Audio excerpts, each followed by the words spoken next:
है कि फायरिंग के ऑर्डर हुए हैं, लोग हट जाए, इस तरह की कोई अपील की गई थी? हाँ, मैंने की थी।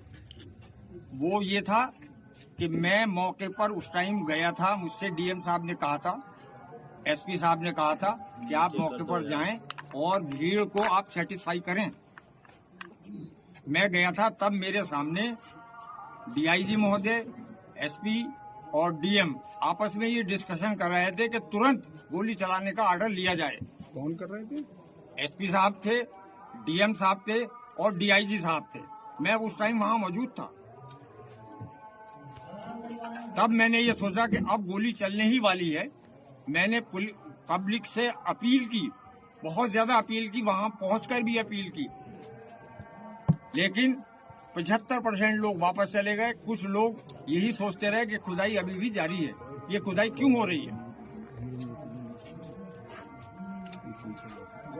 तो मैंने फौरन ही अनाउंस किया कि गोली चलने के आदेश मिल चुके हैं पुलिस प्रशासन को, लिहाजा मेरी गुजारिश है, अल्लाह के वास्ते, खुदा के वास्ते, सारे लोग हट जाएं, चले जाएं, अपने अपने घरों को चले जाएं, शांति बनाए रखें।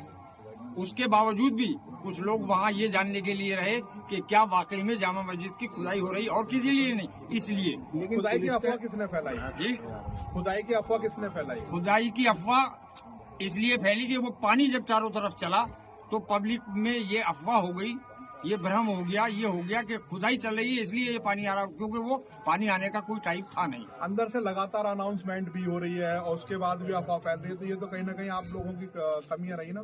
नहीं, हमारी क्या कमी रही, हम तो बराबर अनाउंस कर रहे हैं। पानी की जो कमी है, सबसे बड़ा जो अफवाह फैली है वो पानी को देख के फैली है कि ये पानी क्यों आ रहा है। इसका मतलब ये है कि अंदर खुदाई हो रही है, जबकि हम बराबर अनाउंस कर रहे थे वहाँ खुदाई नहीं हो रही थी। लेकिन पब्लिक के जहन में यही बात हुई कि शायद खुदाई हो रही है, और ये क्यों हो रही है।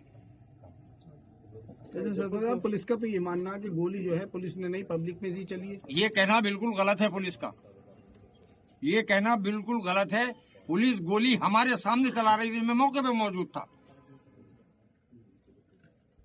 पब्लिक की तरफ से मेरे सामने कोई गोली नहीं आई।